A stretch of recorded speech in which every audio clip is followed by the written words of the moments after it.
You cannot get what you need unless you know what you need.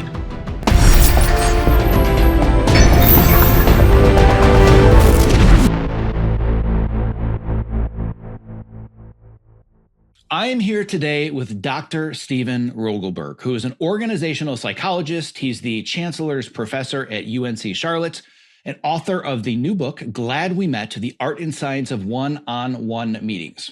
And according to the person that I would consider my own personal Obi-Wan Kenobi of leadership, of relationships, of networking, as well as in organizational psychology, whom is Adam Grant, he says that Stephen Rogelberg knows more about how to improve meetings than anyone on earth.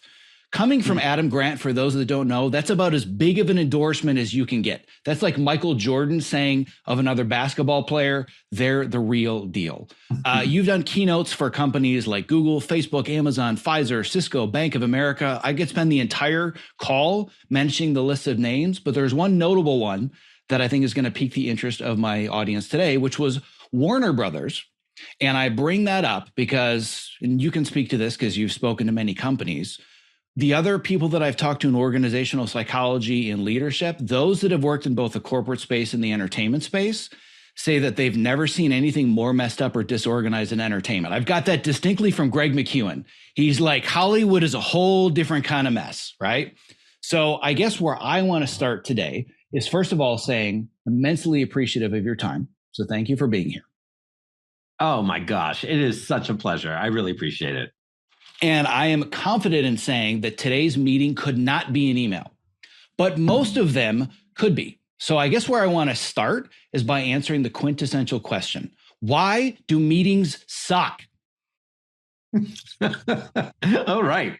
Well, let's just get right into it. Let's just dive into it, shall we? So there's lots of reasons why we struggle with meetings. Meetings suck because we often meet just out of habit. We're not intentional. We don't think about why we actually need a meeting. Is the meeting the best vehicle for having this conversation? Because we have a lot of choices. And so we meet out of habit. We meet for the wrong reasons. We over-invite or we under-invite, which is more rare. We don't embrace our role of a facilitator in the meeting. Instead, we do most of the talking. And the more the leader talks, the lower the ratings of meeting effectiveness, to no surprise. We don't have a proper close to the meeting. So people leave going, I don't even know what the heck we just decided. So it's from soup to nuts, a bad design, bad facilitation, and no clarity upon ending. Yeah, and we could dive into all of those, and we'll probably hit quite a few of them. But I think that the one where I want to start is that I think that it applies to meetings, but applies to so many other things that are broken but are never fixed, is that, well, we've just always done it this way, right? This is just how we do it. Why is it so hard to change things when we've done them the wrong way for so long? I love that. And, really, as an organizational psychologist, I'm driven to study pain at work, especially pain where, we just haven't done anything about it. And yet we know it's a problem. And meetings are that perfect combination of pain, yet it's an essential activity. Like, it's really critical. Meetings are an evolution in organizational functioning, right? They're an evolution over what we experienced during the Industrial Revolution, where it was all command and control systems. And so meetings, in many regards, are where organizational democracy takes place, right? It's essential for communication, cooperation, coordination, consensus decision-making. So meetings are so important, but we're wallowing in bad ones for three reasons. Do you want me to share these three reasons with you? Oh, God, yes. Let's just go right into the weeds. All right. So first of all, leaders think they're not the problem. That when you survey people coming out of a meeting, there is one person who says that was really good. And Zack, can you guess who that one is? Oh, yeah. It's me right here. CEO, leader, facilitator. Yeah. You have no idea how self-conscious I was preparing for this. I'm like, oh, my God, it's all me. I'm the problem. So, yes, I'm right there with you. So leaders have a blind spot. So that's relevant, right? So if you have a blind spot, you're not motivated to make changes. You think the problem's with others. So we have a leader blind spot. We also have the reality that organizations actually don't provide any training around meetings. We have found that only around 25% of managers receive training on how to lead a meeting. This is another incredible blind spot. And then the training that does exist is not meaningful. In fact, it doesn't align well with the science. And a good example of that, and we can talk about it more later because I think you're going to be intrigued, is this notion of agendas. The effects of having agendas on meeting quality is minuscule to nothing. And when we really stop and think about it, it's not a surprise. So many agendas are recycled. What matters more is what's on the agenda, who's invited, and how do you facilitate completion of the agenda. That's the hard stuff. This is why in my book, my chapter is called Agendas Are a Hollow Crutch, because sometimes people think they have an agenda, now they're good. So we have a blind spot for the leader. We have a lack of training for the leader. So they just wind up reusing the dysfunctional practices that they themselves have experienced. And number three, there's an organizational blind spot. Namely, if you look at an organization's engagement survey, there's nothing on there around meetings. So here you have this activity that's consuming so much time that you know people are going batty over, and yet as an organization, you're not assessing it. So there's no feedback or accountability at the organizational level. So that's a lot of blind spots, and that's a lot of skill gaps. And those things together just keep leading us to wallow in bad meetings. There's a lot that I want to dig into, but the first thing that I'm really curious about, because I'm not sure that there's a better person on the planet to ask this question than you, because as I already mentioned, you've straddled between the corporate world and organizational management and at least a little bit from what I can tell in your bio, dabbling in the creative world and in movie studios. When you said that less than 25% of managers and team leaders receive training on meetings, I would venture to guess it's about 0% in Hollywood. Leadership is not prioritized at all because there's no structure. In organizations like Google, Facebook, whatever, there's a vested interest in learning these skills because people come into the company full time and they want to grow as a team. In Hollywood, everything is one project at a time. You're a widget in a machine. You do this job, you do this job, you do this job. Let's just coordinate what needs to get done. Then we go our separate ways, and there's no long-term investment or any kind of sense of team culture. And it might be a little bit different at the movie studios themselves. But from my perspective and from the perspective of almost everybody listening, we're on the creative side. We're the editors, the composers, the directors, the writers, and we're just cogs in a machine. So nobody has any concept of how to lead a meeting. And I'm curious if you've noticed anything similar, having worked with so many different companies. I've definitely worked with a number of organizations in the creativity space. I've worked with another number of media outlets, a lot of organizations that have programmers, game makers, did a lot of that with Google, certainly Warner Brothers, Discover, to name some. So yeah, you're certainly right. The dysfunction across those organizations is apparent when it comes to meetings, but Zach, it's everywhere. It's everywhere. Like I get asked, okay, tell me, Rogelberg, what's the one organization doing this right? Or what's the one sector doing this right? There isn't. This is a universal problem. In fact, one of the things that I get a kick out of talking about in my keynote is that I share some data around what percentage of employees complain about wasted time in meetings. And I give three choices, A, B, or C, and C is like 70% or more employees complain about bad meetings. And I've done these speeches throughout the world. I'm talking, China, Germany, Chile, Mexico. I mean, every continent. Well, not every, and it's always C. It's always C. Like the world is not united on many things, but when it comes to the misery around meetings, like we are one big family of pain.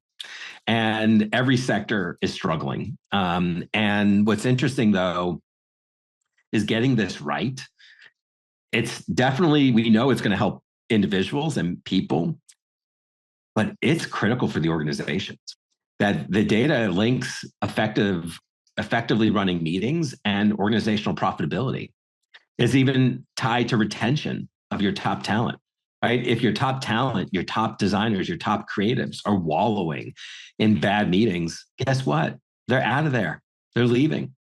So there's not many wonderful things that came out of the pandemic, of course, but one of the wonderful things that did come out of the pandemic is much more interest in the topic of meetings and moving away from just accepting bad meetings as the cost of doing business and more into this perspective of how can we make this competitive advantage. I want to put a pin in that for a second, because I definitely want to go down the road of how much things have evolved or devolved, depending on your opinion, since the pandemic, because so much is done remotely and technology has either helped or hurt. But what I want to dig into a little bit more first is, if this is a universal issue and it's not a matter of, well, it's Hollywood or it's the tech sector or it's the United States, it seems to me this is more a human problem. What is the universal connectivity between all these things that just makes us universally bad at meetings, just on a human level globally? What do you find is the common threads that make us just so inherently bad at this? We think that we are really good with people. And if you look at our divorce rates, we're not really good, right? 50% of divorces, 50% of marriages end in divorce. So our ability to engage with and work with, interact with people is just not as good as we think we are at it. And at the same time, we have a false sense of confidence. Think about your line of work, right? So podcasts, why is yours successful and others aren't? That person who's not successful, they think they're just as good as you are, but they're not. What you do is you prepare, right? You think about the conversation, you think about the story, you listen carefully, right? You're engaging in all these behaviors that separate you from those others. But I can't stress enough that those others, they think they're just as good at you. They think they're really good at doing a podcast, but they're not, right? Because you think about it, with the podcast, everyone should think they're good at it. It's just a conversation. But we know that's not the case. And the same applies to meetings. Everyone just thinks that when it comes to having a conversation, yeah, I got the skills for that. I know how to do that. And they don't. Yeah, I know that I've worked for a multitude of leaders where I was on the receiving end of the meeting, had very little to do with the agenda. And as soon as it starts with, everybody tell us one fun fact about yourself, or let's everybody share what you did on vacation, and there's 12 people on the call, I'm like, shoot me in the head. Like, let me just go do what it is that I meant to do. I understand team building and we want camaraderie, but especially if it's on a Zoom call, just let me do my work. Right? I can't be alone in feeling that way.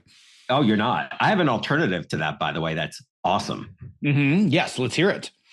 So first of all, you're completely correct. This idea of being on a Zoom and telling people, hey, let's go around, everyone say what they did this weekend, is horrible. People can't stand it. And it actually serves no purpose, because there's no meaningful connection that's achieved that way. And, when we think about the pandemic, what people missed was genuine connection. Right? That's what we were longing for. And so an alternative approach to what you described is that as people enter into your Zoom meeting, if it's doing virtual, obviously all of this can be done, any package and in person, is you actually, right when they come in, you assign them to a breakout with one other person. And they're assigned with this one other person for just 2 or 3 minutes to have a conversation. And then they come back and the meeting starts. But the beauty of this approach is it's only 2 minutes and it's real. It's a real conversation. It's not a BS conversation. It's you being able to connect with someone else. And even if it's just 2 or 3 minutes, at least it's real and genuine. And every time I have a meeting, we randomly assign you to someone else. So over time, you're starting to build some of these relationships. This is akin to when you walk into a meeting room and you look to your right or you look to your left and you have a person there and you start talking, but it's genuine. It's a real conversation. Yeah, I like that. I like that a lot. This was a conversation that I'd had with one of my team members, who's actually my podcast producer. So she's on with us currently. But she had said to me, it was like a year or two ago, One of the things that I put out to my team specifically, and just for a sense of context, it's a very small team. It grew from first just me to then me and two other people, and now there's about 10 of us. But I said that it is very important to me that we develop the skill of meeting and communicating. And this is something that I want to get better at, but I suck at it right now, and I know very little about it. So we spent the last year really trying to figure out how to work out the kinks. Yeah. And her suggestion was, and this, she was very right about this. She's like, you're very agenda driven, very action. Let's talk about next steps, actions. Here are the jobs. She's like, what if we just spent the first 10 or 15 minutes and we just shared with each other so we had human connection? And the intent behind it was great, but we kind of fell into that hole of, well, it's 15 minutes of just sharing this, that, or the other thing. I guarantee we're going to try this one-on-one thing, because I think that this is great. Oh yeah. Oh, it's so much better. Because 15 minutes, that's a lot of time. Yep. If you're a leader and you want to build the connective tissue among your team members, create a strategy for that. Let's think about it, right? Meetings are a small part of that, but there's lots of other things that can be brought to bear if you're trying to build this sense of team and cohesion. And so many leaders just fall into this trap that, oh yeah, my meetings are the mechanism for building cohesion. That's misguided. In fact, and I think I know you'll appreciate this because I know you have an athletic background. One of the things with cohesion is cohesion often follows from success. So if you have a team or a meeting that excels, guess what happens? People like each other. Being really productive fosters cohesion.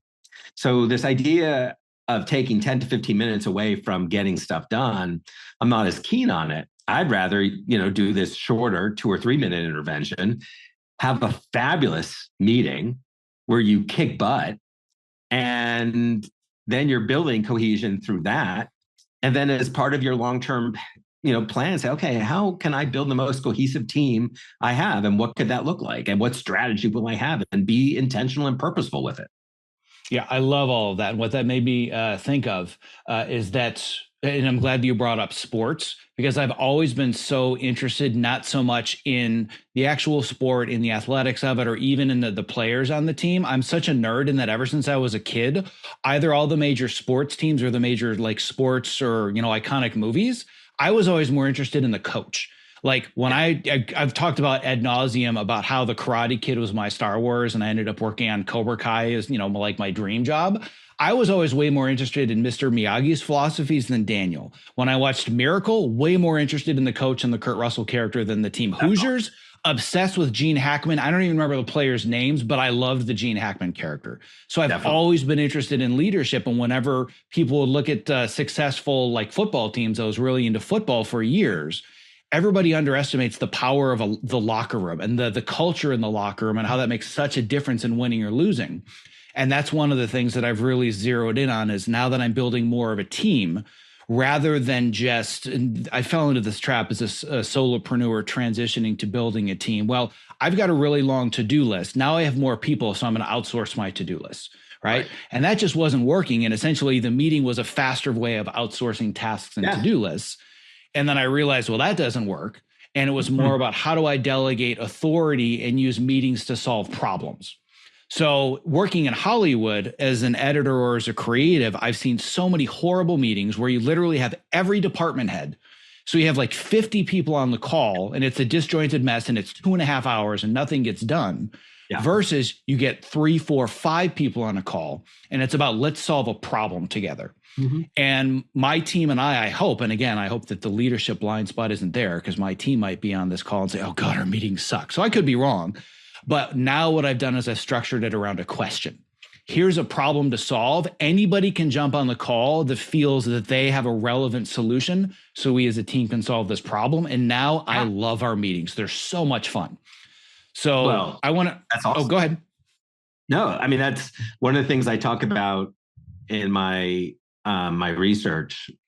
And by the way, before I forget, when you're talking about fostering connection, one of the greatest ways of doing it is through one-on-one meetings. And I know we're going to talk about that because that's the one meeting that people actually want more of, not less of. Well, I was talking about the idea of how we were structuring meetings around solving problems, and I'm gonna also we can use this to roll into the concept of the Okay. one-on-one All because right. I think I and maybe it wasn't a mistake, but I made what I thought was the mistake of it only being one-on-one meetings. The only two options were everybody on the team on the same call, or it Right. was one-on-one, and I realized I'm having the same conversation 5 times, and Right. for this problem, whether it's podcast content or it's course content, I was having the same conversations and nobody was talking to each other, so it was all silos. But I think I've thrown the baby out with the bathwater, where now it's all either full team meeting, it's small groups working on a problem, but we've Right. kind of not eliminated, but we've removed a large part of the one-on-ones. So let's Okay. talk about, because you said earlier, meetings are essential. And I think a lot of people that don't understand meetings would say, no, they're not. It can all be done via Slack and email. So let's talk about why meetings are essential when they work, and this idea of one-on-ones versus small groups and how to structure them. Okay. So first, I want to, before I forget, one of the things that I talk about, and I'm really happy to hear that you do this, is a new innovation in agendas. So as opposed to structuring them as a set of topics to be discussed, frame your agenda as a set of questions to be answered. And by doing so, now you have to really think, right? You have to think about why. Why are you having this meeting to solve these questions? You have a better sense of who to invite. They're relevant to the questions. You have a better sense of whether the meeting's successful. The questions have been answered. By having your agenda framed as questions, you now create an engaging challenge that draws people in. And if you just can't think of any questions, it likely means you don't need a meeting. So this agenda as questions approach is fabulous. It's a simple intervention that can yield tremendous results.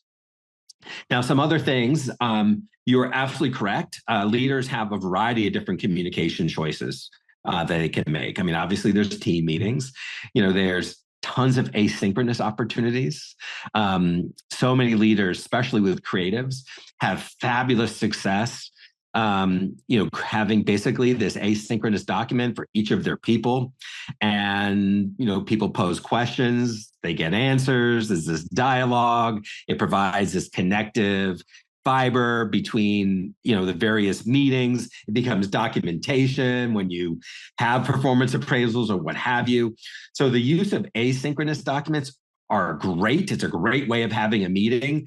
And the added bonus is it doesn't interrupt your workflow, which is a real common issue for creatives, right? Because people can access their async document when it's convenient.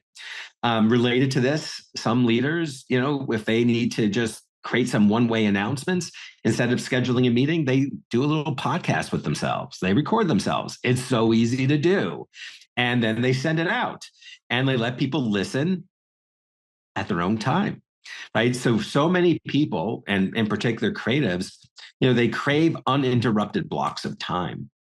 And as leaders, we can promote that through the various communication vehicles that we choose to use. Like we can be much more sensitive to that. So that's an easy intervention.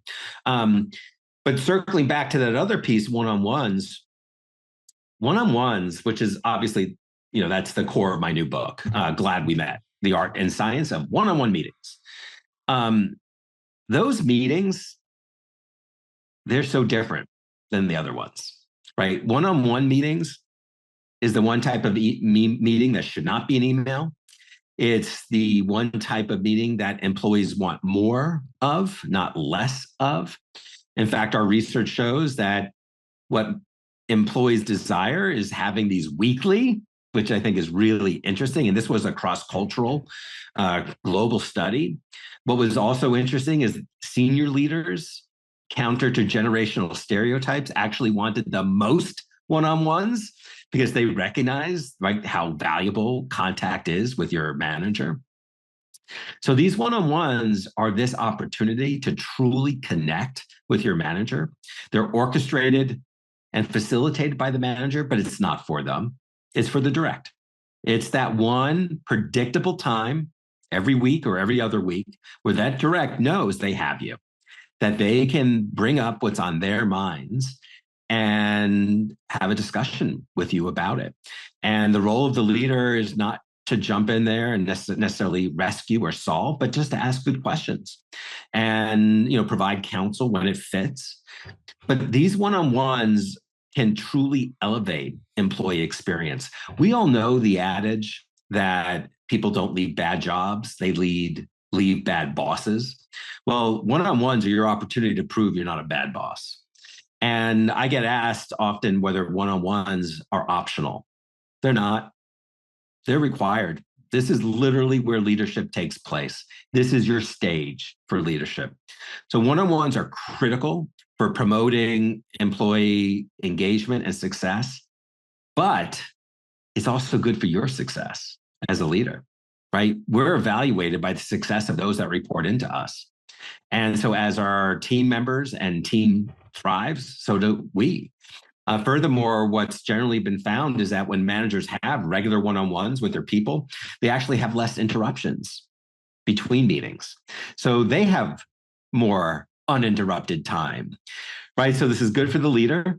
It's good for the team members and the team. It's foundational to your inclusion efforts.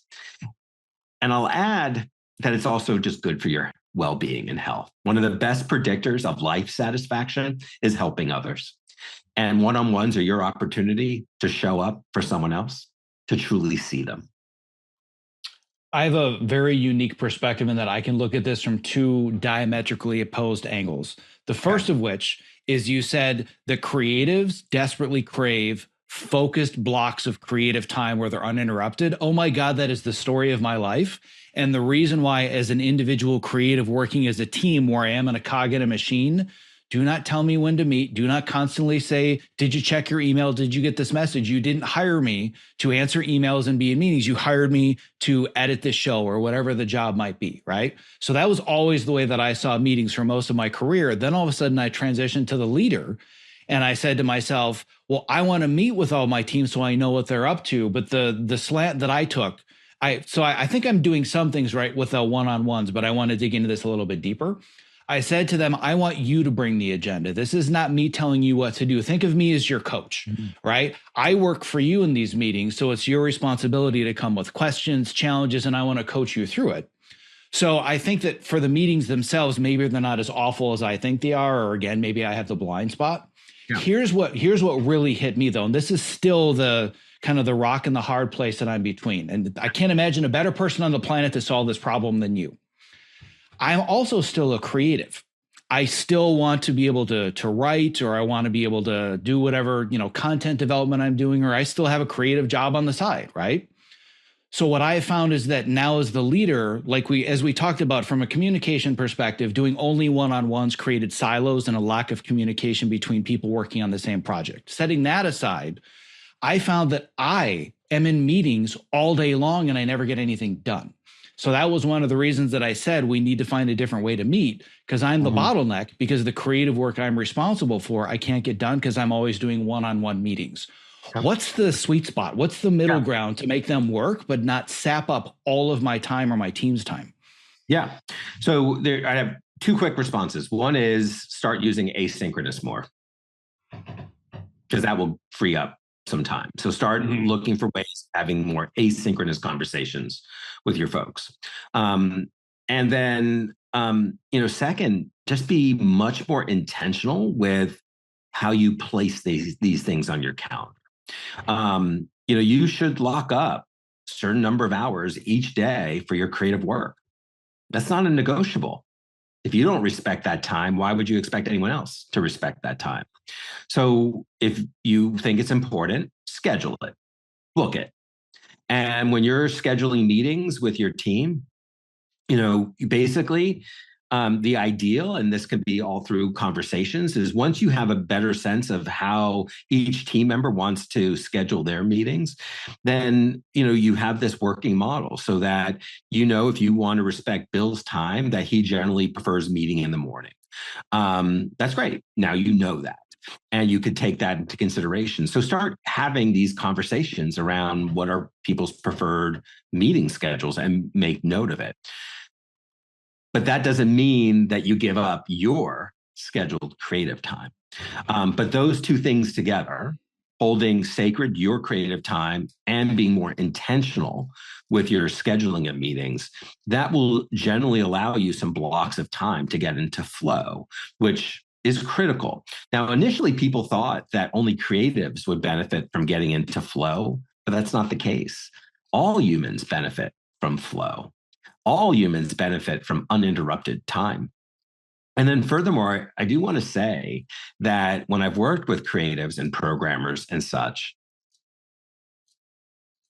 they are fine with meetings if they're good. They know that they do need some meetings. What they rebel against is bad meetings that keep interrupting them from doing their jobs. But if they're well-placed good meetings, people are good with it. Like, they get it. They get it's important that they're not working in complete isolation. So that additional attentionality with scheduling using the asynchronous. And then I would also add, in your case, Zach, that I would look to decrease your meeting times. We know from the research that there's something that exists called Parkinson's law. And this is the idea that work expands to fill whatever time's allotted to it. So if you schedule a meeting for 60 minutes, it will take 60 minutes. But we can use this to our advantage, right? We can schedule meetings for 45 minutes, for 35 minutes, for 25 minutes. And Parkinson's law suggests that we will still get it done. So let's play with more aggressive meeting times. And if they're not working for us, we can increase, right? So now, I get asked to do a lot of different consultations and meetings, as you would suspect. And my typical MO is when someone tells me a time, I'm like, nah, let's try to do it in 15. And if it doesn't work, we can always find more time. But 90% of the time, we're done. We're done. So I think those three approaches can help to give you some of the uninterrupted time for flow that you crave. Yeah, I love all of that. And it tells me that I think maybe I'm on the right track, because the aha moment that I and my team had recently was that I have a very specific amount of time where I make myself available to my students, literally called office hours, just like if I were a professor at a university, where Tuesday and Thursday mornings, you click this button, you get 20 minutes just one-on-one with me, I solve a problem. And I said, what if I did that with us as a team? So they can go onto a calendar and say, from 11:30 to 12 on Wednesday, I want to solve this problem. Great. But I am now blocking out more of that time for me to be the creative and not the manager. And that's made a big difference. When it comes to Parkinson's law, this is actually a concept that I teach to my students in my program, because we have a whole time management department. Mm-hmm. So one of the things that I just kind of want to add for the listeners that have never heard this, I've actually renamed this principle, not officially. I call it the mother-in-law principle, which is that if you know your mother-in-law is coming to your house in 3 hours, it takes you exactly 2 hours and 59 minutes to clean your house. It doesn't mean that maybe it'll take half a day or a day, however long you think it's going to take to clean your house. If she arrives in 3 hours, it takes you 2 hours and 59 minutes to clean your house. Right? Meetings work the same way. Allotting time to write a chapter of a book or cut a scene. If you really shorten that time, you can kind of gamify how quickly and how efficiently can I actually get through this. I love it. I feel like you're saying so many good things, candidly. I love what you said about the one-on-ones. You absolutely nailed it. How you described it for yourself is all, that's what emerged from the research is the best approach. It's not your time. It's not the time for status updates, right? As leaders, managers, we have the power. We can schedule 1 million meetings with people if we need to check in with them. So we have that ability. I hope we don't, but we have that ability. Mm-hmm. This is just one of those opportunities for the employee, right? This is that one time that they can share what's on their minds. And our job as a manager is to really encourage them to think broadly about what they could talk about, right? So they could talk about their jobs, they could talk about their teams, they could talk about the broader organization, they can talk about personal issues that impact work. They can think short-term, they can think long-term, AKA like career stuff. So as a manager, we want to prime them to think differently, because if we don't do that, typically what employees do when they go into one-on-ones is they give you what you want to hear. Right. So they'll start doing a status update because they think that's what you want. So we just need to reaffirm that this is not about monitoring work. We can do that a million different ways. This is about focusing on what's on your minds, what's taking up real estate in that brain of yours, and let's try to work through it. I also want to go back to something that's come up a few times, so I want to label it more explicitly, which is I want leaders to start having meetings about meetings. Now, I know people will make fun of me for that, but holy crap, like how are we not having a meeting about meetings? If you know your people are spending all this time in it and they're miserable, how could you justify not talking about it? And so if we have a problem at work and we want to fix it, it's not going to go away on its own. We have to talk about it. So yeah, managers actually need to start talking to their people about how to make these things truly work for them, right? How to make sure that meetings don't prevent them from being creative, right? Let's start talking about this. I'm not talking about filling your schedule with meetings about meetings, but as we move into 2024, if we want to chart out a new future of work from a meetings collaboration perspective that is actually positive, it's not going to magically happen. We have to have a conversation around it. Oh my God. It's so hilarious that you said this. I'm feeling so much less self-conscious than I did 40 minutes ago. My entire team, I sent them a multitude of messages, and I said, we're going to slow everything down for the rest of the year for November and December. And you guys can make fun of me all you want. We're going to be having multiple meetings about meetings because I want to figure out meetings. We're going to talk about them, what works, what doesn't work. How do we restructure them? How do we make them work for us? And I'm like, oh my God, I must look like I'm so disorganized having meetings about meetings. And the only thing worse than a meeting is a meeting about meeting, right? I feel so much better about all the things that we've been doing. I'm way less self-conscious than I was. I think you have fabulous instincts. I really do. I feel like I'm talking to a brother from another mother. I love it. I definitely feel like your instincts are right. And I think this idea of telling your team, I want to have a meeting about our meetings is such a good reflection on you, right? Because we know people are miserable. So why be tone deaf with it? Let's go after what's making people miserable and say, let's try new things. And after a few months, we'll take a look at them again. And if it's not working, we'll figure it out. And interestingly, in the world of IT and infrastructure, that's a smaller investment than meetings. Meetings are more expensive than your entire IT. And yet IT, we assign a staff around it, right? We have a chief technology officer. We have surveys around it. We absolutely have meetings, whether our IT is doing what we need it to do. So we recognize that our IT is this tremendous investment, and we want to make sure we get a return on it. And yet, in the world of meetings, we just assume that same process and practices are not necessary. Well, I think that I could talk just about the concept or the idea of agendas, one-on-one meetings, how to get the most out of that interaction. But the area that I want to zoom into next, which I think, number one, is an area where I'm struggling a little bit, but is also an area that I think is a lot more beneficial for those that are the individual creatives that want to start figuring out how do we implement this, is how to conduct a good asynchronous meeting. So let me break down kind of the way that I'm looking at it right now, and you can poke holes in my thinking. But I see it in this idea, by the way, of doing an announcement video.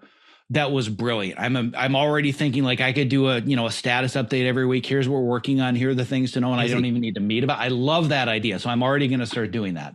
But I see there's a couple of different modes of communication, one of which we use Slack. It doesn't matter if it's Slack or Teams or whatever, but I see Slack as just kind of like nudges, like a knock on the door. But as far as this is a conversation that we need to access later, that's a resource that's more detailed, I tell them don't put it in Slack. Or if you do, it needs to live somewhere else, which for now is Google Docs.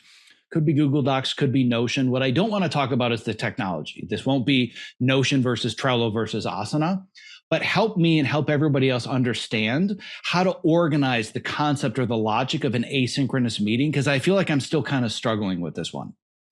Sure. It can look like a lot of different things. So there's not a single way. So we're not going to uncover, like, this is the magic way of doing it. And I'm a big believer in creating support systems like async that just fit you as a person.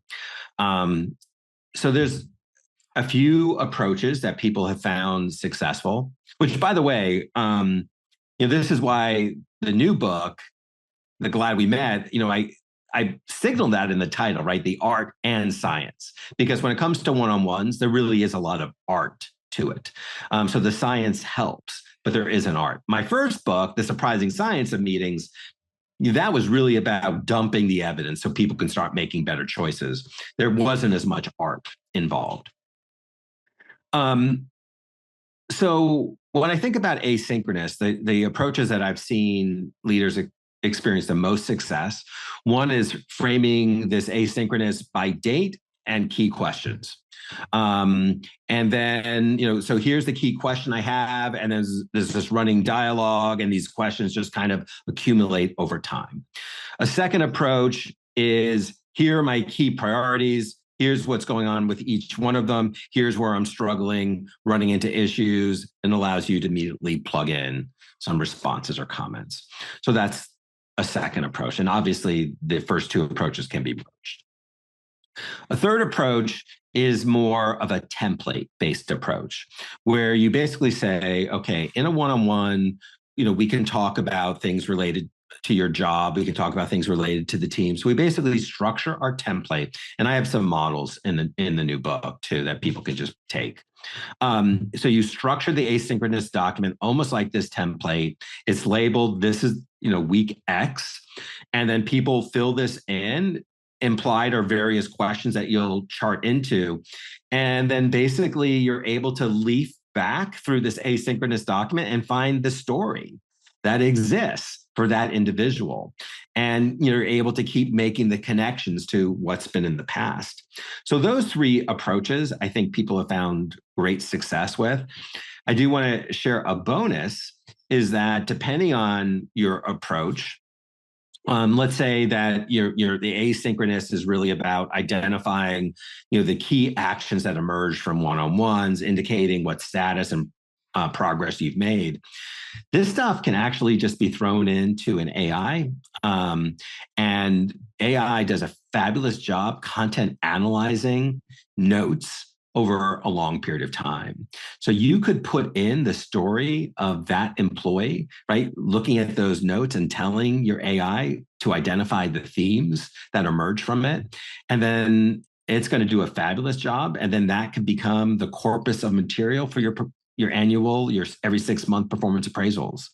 So these asynchronous documents could just be so incredibly effective for, just managing your people in a way that is less disruptive. I hadn't thought about the AI angle. One of the things that we're working on as a team right now is taking Tiago Forte's concept of a second brain, but using it specifically for team communication. And we had talked about, right now we're looking into Notion, but again, this isn't about the tools. This is about the psychology of it. Yep. I said that I want our meetings to be a resource. If we have a great conversation about problem solving this issue, yep, we're going to have this problem a year from now. I don't want to have the same conversation. I want to be able to go back and find the AI summary of the notes or whatever. But I never thought to myself, the comprehensive overview of a long string of conversations, that's a whole new level that I hadn't considered. And I'm just geeking out on that idea right now. So we're going to double down on all of that. But the other thing that I took away from this, and then there's one other area that I want to get into that we put a pin into. But this idea of having somebody on your team, like an IT leader, that's a meeting leader, I've now already thought to myself, I know who I'm going to delegate to them. And your job is to improve the quality of our meetings. Right. And if for the most part, I thought as well, that's my job. But if meeting about meetings, like that's something that I have a great person on the team to delegate that to, but it never occurred to me where there's so many department heads, but there isn't like a meeting and communication department head. I know, right? It's fascinating. As you said in the intro, I've been very fortunate. I've worked with a ton of organizations. And I think what's telling is that my clients, They could be the chief operations officer, it can be the CIO, it can be the chief talent officer, it could be the chief human resource officer. There's so many people, and there's not a theme. There's not a clear theme. And because no one owns meetings, no one owns collaboration. And we need that. We need someone to say, yeah, I got this. I'm raising my hand. I'm going to be a person that will monitor it. I'll keep looking for software to make us better. I'll keep helping to think of systems that provide feedback and accountability. And I'll keep working with the CEO to make sure we're fully realizing the potential of this. And that's actually an exciting role. Again, if you go back to the amount of time people are spending in this, how do we not have this? Like, it just seems natural. And there are some, I know you're not getting into tools, but I do want to give one plug to this Canadian company. It's called Kairos. And they are creating this awesome plugin that basically just allows people to monitor their meeting activity. It creates a dashboard for a chief meeting officer to better monitor the situation. But it's just a kind of a plugin that can work with Outlook, and they're releasing their new products come January. And that could just be another opportunity for organizations to start trying to get their arms around the investment they're making in meetings. How do you spell Kairos for anybody listening, just so we can put it in the show notes? Kairos. Excellent. We're going to put that in the show notes. I could probably do an entire conversation with you for an hour just about that, but I want to be very respectful of your time. I got two more quick things I want to get into. Right. One of which is I want to go back to something that I put a pin into very early in the conversation, which is this idea of how the pandemic forced us to realize this is a priority. And we don't have to go too deep into that, but I guess the place to start is there seem to be two diametrically opposed viewpoints on all levels, from workers all the way to top CEOs like Jeff Bezos and Elon Musk, which is that remote work has become so much less productive and meetings and collaboration have suffered. And there are others that say, oh my God, this is so much better with remote work. We collaborate more. We've been forced to learn meetings. What have you learned over the last 3 years about how remote work has changed the way we meet and communicate? What we know about remote work, because we've actually collected data on this for decades, this is not new, is that people are more productive on their individual tasks when they work at home. On average, we also know that on average, people who work remotely are more engaged. That flexibility is something that people cherish. With that said, that does not mean that people shouldn't be coming to work. There are things that are special around coming into a place, having spontaneous interactions with people, spontaneous engagements. There is something, little sparks of creativity that happen when you're just out at lunch with someone. So there's value of working remotely, and there's value of working around other people. And so the challenge is just to find the right balance of that, depending on your industry, where your people are located. But this is another one of those things that, what I tell leaders is, instead of trying to say, yeah, okay, let's have 2 days here, 3 days there, or 1 day here, like come up with a broader philosophy. Like, what is the values what goals are you trying to achieve as an organization? And then think about how your meeting strategy and place of work can help feed into those. What people find frustrating is this thought of just a CEO saying, okay, now we're going to try this. Now we're going to try that. Now we're going to go back to this. Like, that's really frustrating because it doesn't seem intentional or purposeful. And so to the extent the CEO says, okay, as a company, these are our values. As a company, we're trying to inspire this type of innovation. We're trying to respect, individual productivity. So we're charting our strategy for place to what our ultimate goals are. And people will find comfort in that, knowing that this is part of something bigger. And then, if people do come back, or when they do come back, coming back to work should not just be being in a bunch of meetings. Like, that's not what people missed about work, right? They missed the more casual interactions, those quick conversations, those quick walks. And so we want to make sure that when people come back to work, they're near the people they need to be nearer. They are having all kinds of informal interactions, and they have lots lots of degrees of freedom to explore these relationships. So innovation, creativity, unexpected collaborations can emerge. All of that sounds great, but what about the guys like me that are thinking, I don't have in-person space and I've got Sure. team members in Arizona, in Argentina, in the Philippines, in Thailand, down the block for me. Like, Yep. so for me, I very much see the value in a certain level of in-person communication, the lunchroom, the water cooler, those do have real value. Yep. Is there anything that I can do about that, given I have no physical space and it would be impossible to bring my team together? Sure. Well, impossible to bring them together for some type of retreat? Well, let's say impossible to bring together on a consistent, regular That's basis, fine. like once a Okay. week, once a month. That would be cost prohibitive. For a Okay. retreat, that's different. So Okay. yeah, go on. All right. So to me, that could be a key part of the strategy where you have people gather as an organization, be it every 6 months or a year. You're more intentional with fostering some mentoring. So when you have a new employee come in, you connect them with someone, with a variety of folks in their team and outside of their team, so that they start having some of these regular conversations. You have a program where that rotates over time, so they're meeting more people. So if you have that physical contact, you have that intentionality with regard to assigning people, partners, and you start stressing that you want people to start making these relationships. So, for example, one organization I worked with, basically started having lunches where, let's say, Zack would make sure that he has a lunch with Stephen once every week on Zoom, has a lunch with someone else, every other week on Zoom. So we're just together, right? And it's not necessarily agenda. We're just having lunch, but we're together. And so we can think of a variety of different tools that we can access. But if we have that one time where everyone's come together and you're really good at planning that time, that creates this lovely foundation.